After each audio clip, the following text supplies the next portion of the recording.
Suddenly images start coming to me, images, and for me it was traumatic.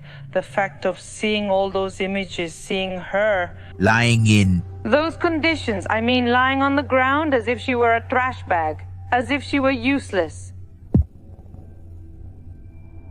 When Jonathan arrived at his cousin Alexis's house, he knew immediately that something very bad had happened there. The young man was upset and annoyed. He had been sending messages to his cousin in the previous hours asking for help, begging him to come see him and lend a hand. Face to face, he had confessed what had happened. He said he had consumed illegal substances, along with his girlfriend Mónica Citlalli. But at some point, things got out of control. She started to feel bad and eventually broke down. Alexis tried to help his girlfriend, but her life was fading away before his eyes. There was nothing he could do to save her, and within minutes, Mónica was no longer breathing. But Alexis now had a huge problem on his hands and turned to his cousin with the intention of helping him hide the evidence of that death. Scared, Jonathan told him he couldn't, that he had to go to the police and tell everything that had happened. Then Alexis became violent and began to demand his cousin to give him a hand. From the kitchen, he took a knife and threatened him with death.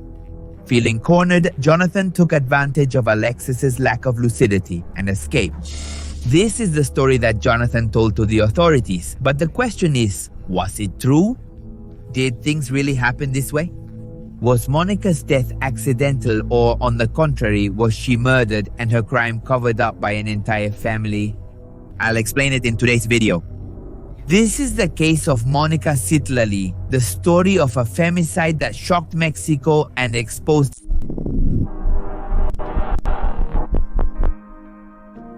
Mónica Citlalli Diaz Resendiz had three great loves in her life.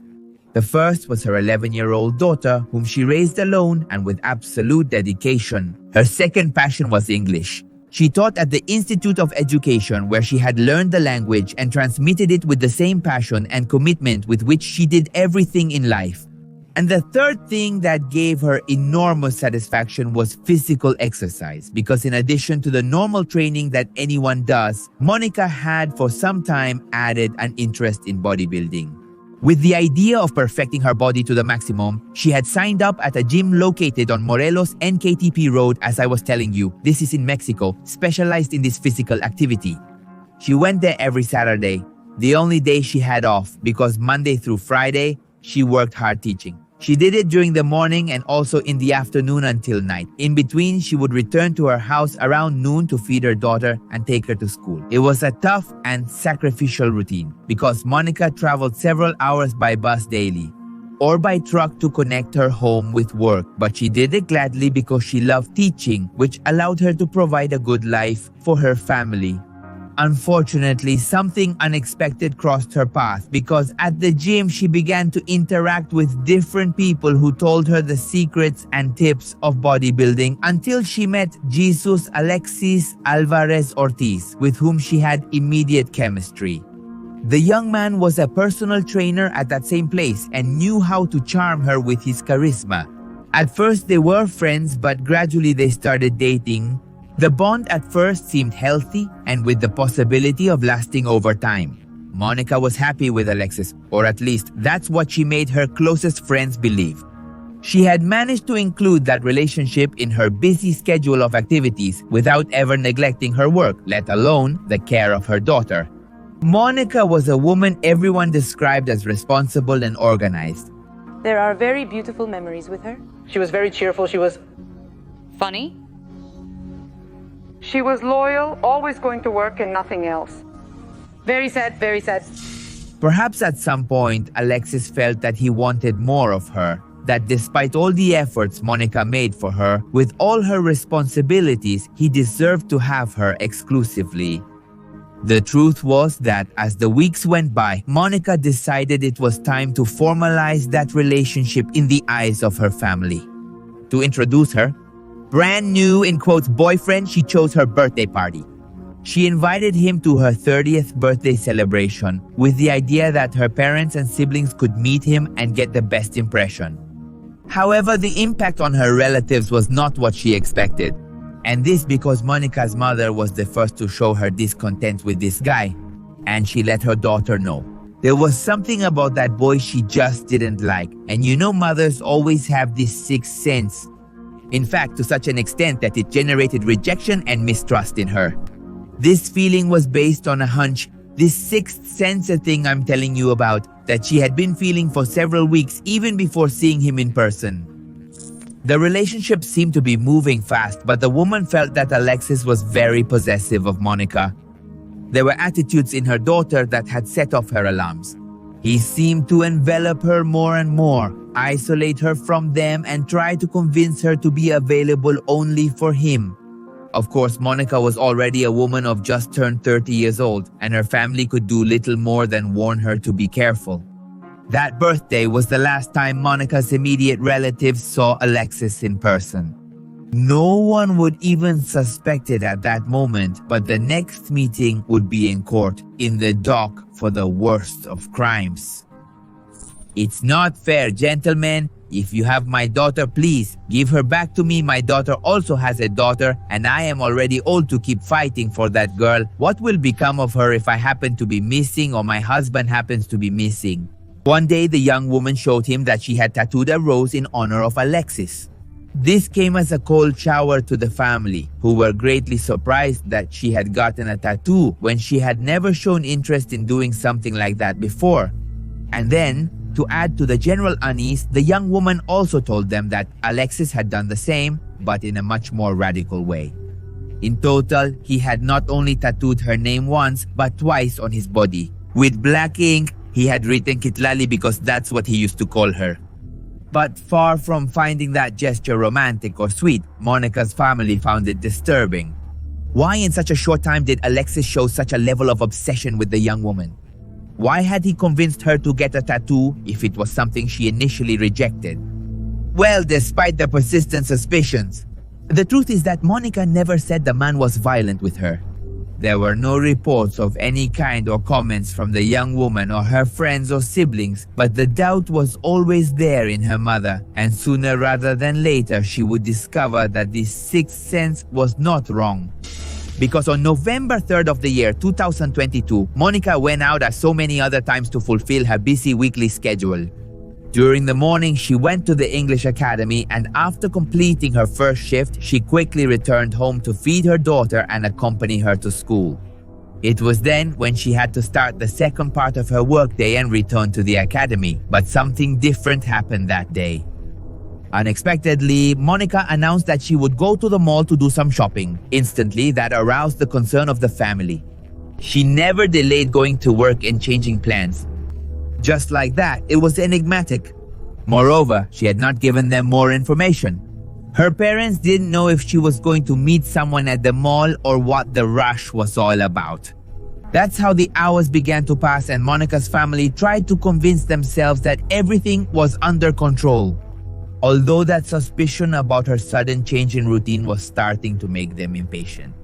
3 hours after Mónica left the house, another striking event occurred. And it's that a message from the young woman appeared on the father's phone, and the text left them completely frozen. There, Mónica told them that she would move to Hidalgo, to a friend's house. She did not specify the name or any other detail, but that already made her relatives completely distrustful. Nothing made sense, much less that Mónica would just leave like that, leaving her daughter behind. On the other hand, her father questioned her but didn't get an immediate response. A while after the first message, another one arrived as if Mónica was still there, continuing the conversation without paying attention to the doubts her family was raising. In the second message, the young woman said that she would soon send them her friend's address to put them at ease. But after that, the silence was total. Mónica's parents didn't hear from her again. Even though they wrote and called, they got no responses, and the hours kept passing. By that time, everyone who knew Mónica well was convinced that something bad had happened to her and that she was being held somewhere against her will. They immediately went to report it, but at the same time that the police investigations were starting, they decided to search for her themselves. Thus, in a short time, the neighborhood was plastered with posters with Mónica's face and description, her clothing at the time she left that day, her physical appearance, and her particular signs, especially that tattoo that had caused so much controversy with her mother. The investigation was progressing. It's not news here in Mexico, but as you know, quite slow, and the lack of clues was keeping the family awake. It was a terror, a constant suffering. They interrogated house by house the neighbors in the area and all the friends who could have been in contact with her during the last hours, but nobody seemed to have any contact. Finally, the authorities found the bus driver she used to take to go from her house to the academy in the late shift, and finally they began to get some kind of response. The bus driver assured that on that November 3rd he had taken Mónica as every afternoon and he didn't notice anything peculiar about her. The family felt that they finally had the first concrete piece of information to look for her. According to the driver's testimony, Mónica had safely arrived near her work, but no one at the academy had seen her. So the radius of her disappearance was drastically reduced to the vicinity of the institute. It seemed that little by little the picture was beginning to clear up, but they would soon discover that those first steps had been false. Authorities are still looking for Alexis, Mónica Citlalli's boyfriend, who has been missing since November 6th. But 2 days after Mónica was reported missing, the young man went to talk to the family. He supposedly came to look for her, and then we heard nothing from him. She hardly told us anything about him at all. He is missing. At those hours, the mystery about Mónica's whereabouts was growing, and the victim's relatives soon understood that there was something much murkier going on. And one of the first to experience it was a friend of Mónica who shared the image of the missing woman on her social media several times. Her intention, obviously, was to spread Mónica's photo and description as much as possible to find any testimony that could help the cause. But what she received in return was very different.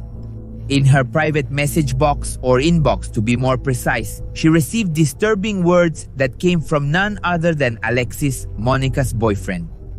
This madman. In the message, the warning was clear. Only the police could handle the search, and she had to take down those posts.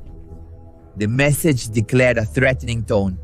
It wasn't enough to intimidate the friend, luckily, who continued to post Mónica's face and told her acquaintances about those strange messages that her boyfriend was sending her.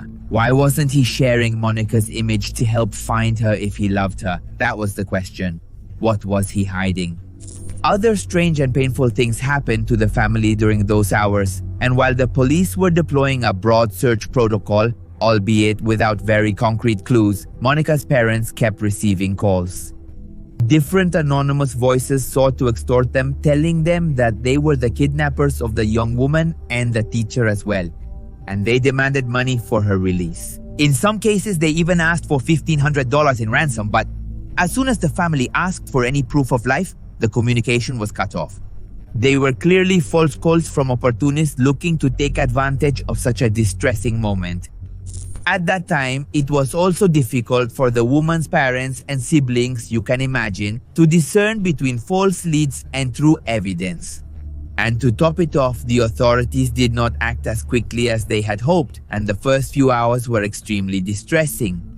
Then, the day after the disappearance, Mónica's relatives reported that they had specifically asked the justice system to review the security cameras located near the English Institute, but they had received an outrageous response. Since it was the weekend, they had to wait until Monday to access the surveillance video records.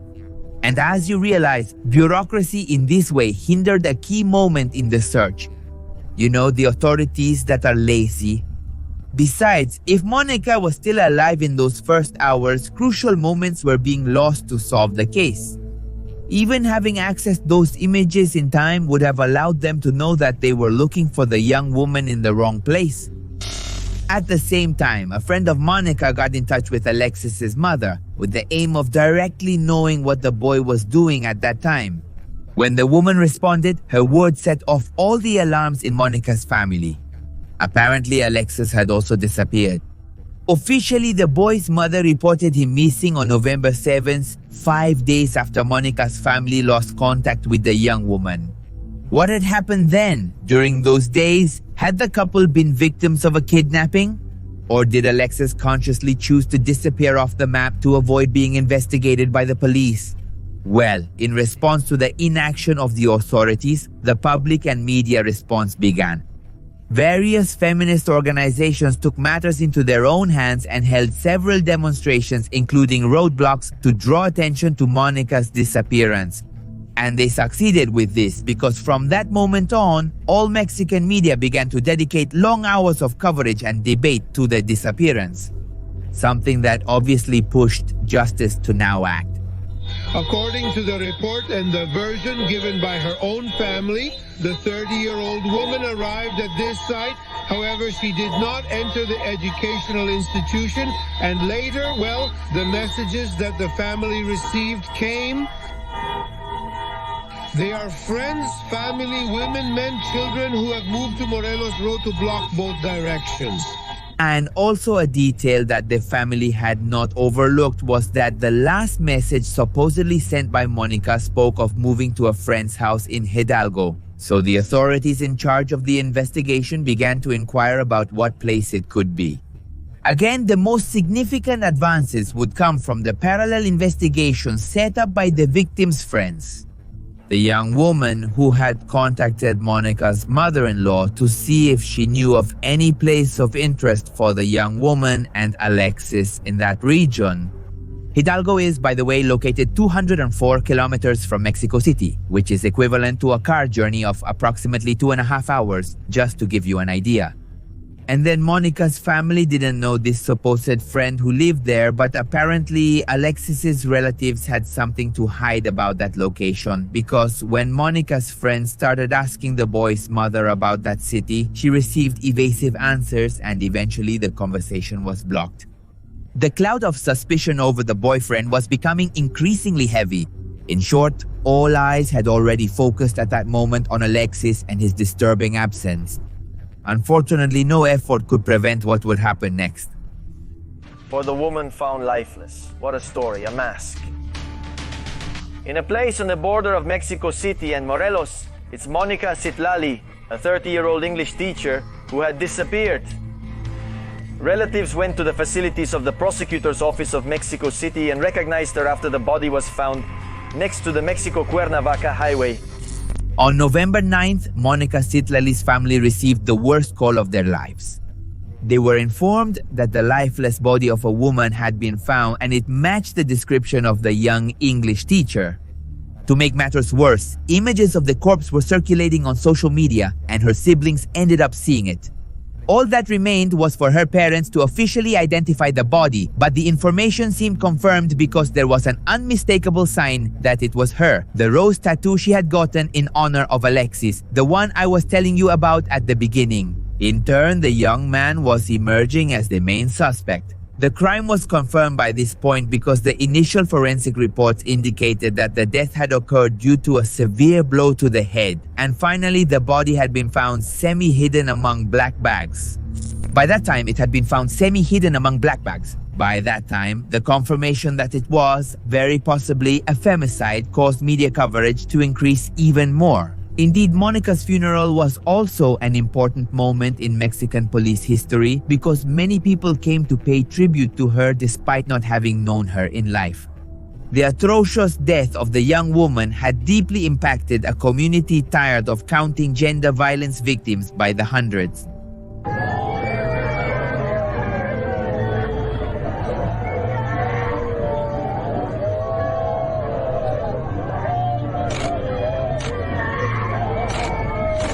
Only after her death was confirmed and once Mónica's remains were taken to the cemetery, justice finally reviewed the security cameras. What's the point now? Then they confirmed something that had not been considered until that moment. It turns out that Mónica had never gotten on the bus the day she disappeared. Contrary to what the driver had claimed, that day the young woman didn't even make it to the bus stop, but went to her boyfriend Alexis's house and never left. What had happened to the driver's testimony? Now you might be wondering, well, what about the driver's testimony? Now you might be wondering. Well, they theorized that he could be an accomplice to the disappearance, but it ended up being proven that the man had acted in good faith and had simply gotten the day wrong. Although he thought he had taken Mónica on the day she disappeared, in reality that had been 24 hours earlier. His unintentional confusion Had diverted the investigation, but obviously it was not his fault either. It was a mistake. Of course, all of this could have been clarified if the authorities had not taken so long to review the security cameras. A neighbor provided a video taken on November 3rd, where you can see the moment when Citlalli arrived in a white taxi with her boyfriend at his house. Alexis, dressed in black, gets out first, then opens the vehicle door for the teacher, who was wearing a white blouse and black vest, to get out. It was the last time she was seen alive.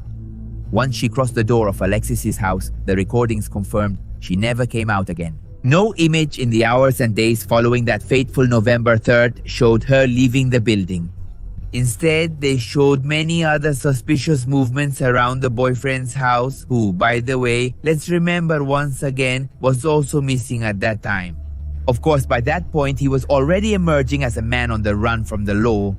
On the other hand, a great mystery surrounding Monica's case were those messages that her father received when no one had yet realized that she was in imminent danger. And the fact is that she really had sent them. Her family didn't think so. I don't think so either. What do you think? But anyway, at 18:20, around the time of the messages, the cameras showed that Alexis was visited by a man. That's right, the one I mentioned at the beginning, his cousin Jonathan.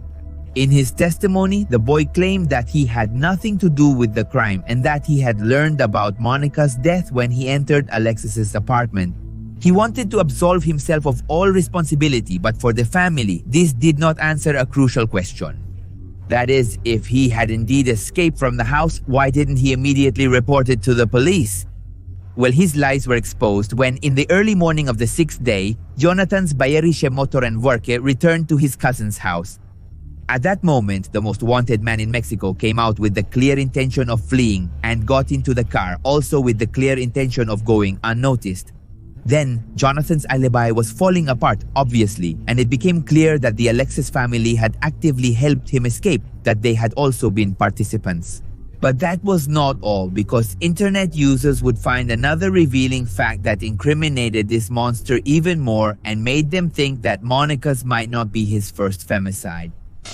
In 2016, the young man allegedly hit a man for parking in front of his house. Now, precisely because of these events, the then Attorney General's Office of the State of Mexico initiated the corresponding investigation file, but the young man was never arrested. Nor did he attend the summons he was supposed to attend due to the complaint against him. And that's not all, because there are also accusations of murdering his ex-partner.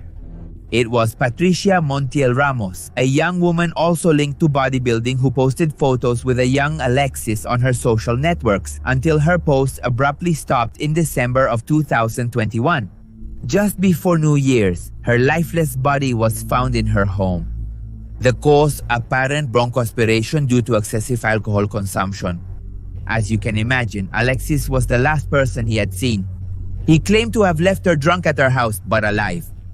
Using his manipulation skills, the young man convinced his girlfriend's family that it had been a tragedy, not a crime, and they agreed to cremate her, thus erasing all possible evidence. Justice also did not order a deeper investigation into the cause, and the case was archived. Alexis evidently hoped to once again escape unscathed from Monica's death, but he was not so lucky. Although his whereabouts were unknown, the police had no difficulty tracking him through his bank account movements, and he finally ended up in jail. Despite Alexis's mother claiming to have nothing to do with the escape, it was proven that they were both at her house when they exchanged messages with each other. She would ask him where he was and he would respond evasively, but the truth is that it was all a ruse to make the authorities believe that she was unaware of her son's escape plans.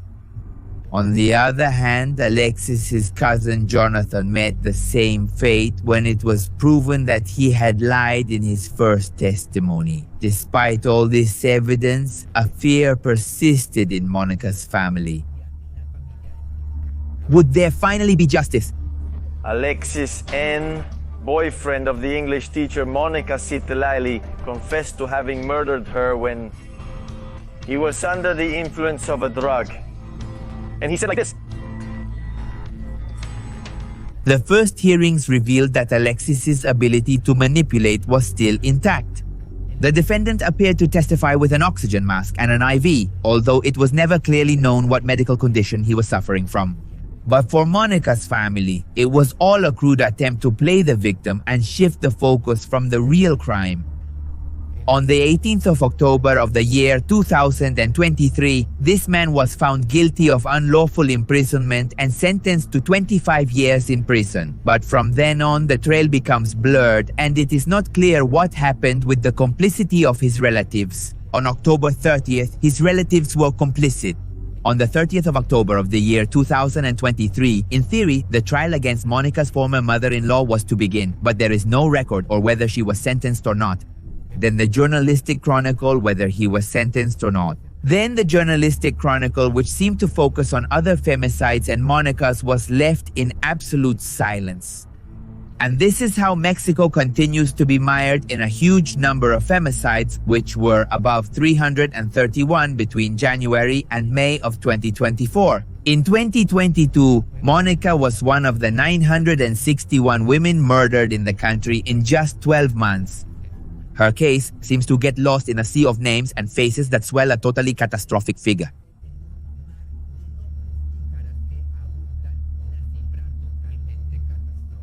But even in this context, no one in Mexico forgets that English teacher whose life ended suddenly when she still had many projects ahead of her. Remember that once a week on Pepe Misterio, we upload interviews with important people who have some transcendental story to tell. By now, you can find Rosa's, Axel's, and Matthias's, and also Natalie's.